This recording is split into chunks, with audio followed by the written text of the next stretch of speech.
জয় নিতাই গৌর হরিবল। একটা আলোচনা করব আপনাদের সাথে। আমি গতকাল 28শে আষাঢ় 1431 সাল 13ই জুলাই শনিবার হস্তা নক্ষত্র ছিল।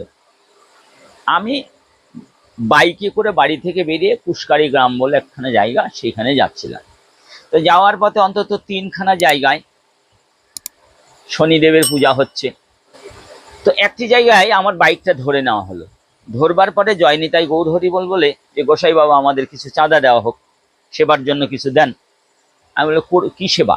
বললেন দেখছেন না শনি পূজা হচ্ছে। তো আমি বললাম আমার টাকা নিয়ে শনি পূজা তুমি নিয়ে করে কি করবে? উনি বলছেন এতগুলো লোক খাবে। শুনবার পরে না আমি একটু স্তম্ভিত হয়ে গেলাম। যাই হোক, শেষ পর্যন্ত আমি চাঁদা দিতে অস্বীকার করলে তারা উগ্র প্রভাব প্রকাশ করেন। আমি বললাম তোমরা যাই বলো, আমি শনি পূজার জন্য কোনো চাঁদা দিতে পারবো না। আপনাদের মনে হয়তো প্রশ্ন হতে পারে আমি আমার কপালে তিলক আছে, আমার কণ্ঠে মালা আছে, এই কারণে হয়তো আমি দিব না। আসলে কথাটা ঠিক তা না। আচ্ছা বলুন, আপনাদের কাছে জিজ্ঞাসা আমার, কোনো শনি পূজাতে কারো হাতের চাঁদা নিয়ে অর্থাৎ কারো পকেটের টাকা নিয়ে শনি পূজা করে আপনার কী লাভ? আবার কোনো শনি পূজাতে যদি অগ্নি দগ্ধ দ্রব্যের দ্বারা শনিদেবের পূজা করেন এবং তা যদি প্রসাদ রূপে ভক্তগণকে ভোজন দেন, তাতে কোনো কোনো ফল হবে না বিক্রিয়া হবে? আগে শনি পূজা সম্বন্ধে আমাদের জানা দরকার। আচ্ছা, প্রথমে বলি শনিদেবের পূজা করবেন কারা? যারা শনিগ্রস্ত ব্যক্তি, শনির কুদৃষ্টিগ্রস্ত ব্যক্তি, অথবা কোনো শনির দশাগ্রস্ত ব্যক্তি, তারা শনিদেবের পূজা করবেন, শনির মন্ত্র পাঠ করবেন, শনির আরাধনা করবেন। এছাড়া তো কোনো কারণ নাই।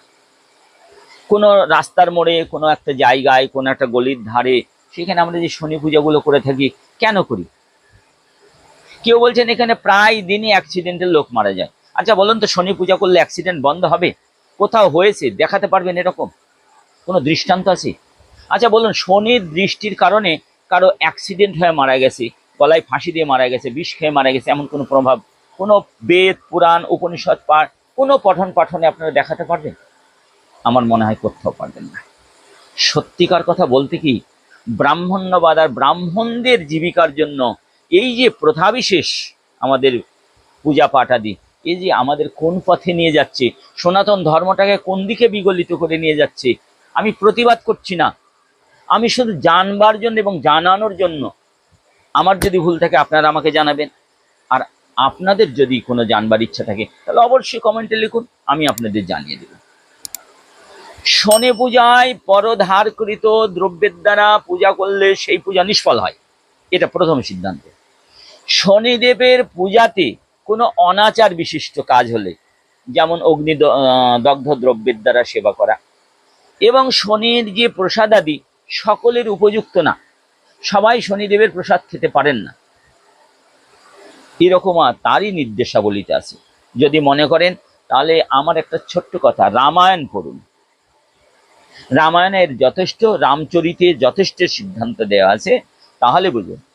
হনুমান চরিত পড়ুন, হনুমানের চরিতাবলী পড়ুন, তাহলে দেখতে পাবেন কেন শনিদেবের পূজার প্রসাদ সবাই খেতে পারবেন না। এগুলো আমাদের চিন্তন করতে হবে, এগুলো আমাদের ভাবনায় আনতে হবে। আমরা মনে করি পূজা করলেই বুঝি আমাদের পূজাটা সফল হয়ে গেল, আমাদের আর কেউ মারা যাবে না, আমাদের কোনো অপঘাত হবে না, আমাদের ধন রত্নের অভাব হবে না। আচ্ছা একটা কথা বলুন, শনি কিসের দেবতা? শনি ধর্মের দেবতা। তাহলে শনি কার প্রতি কুদৃষ্টি দেয়? যিনি অধার্মিক, যিনি অনাচারী, এরকম ব্যক্তি কেউ হয়তো হবে, সেটা আমিও হতে পারি।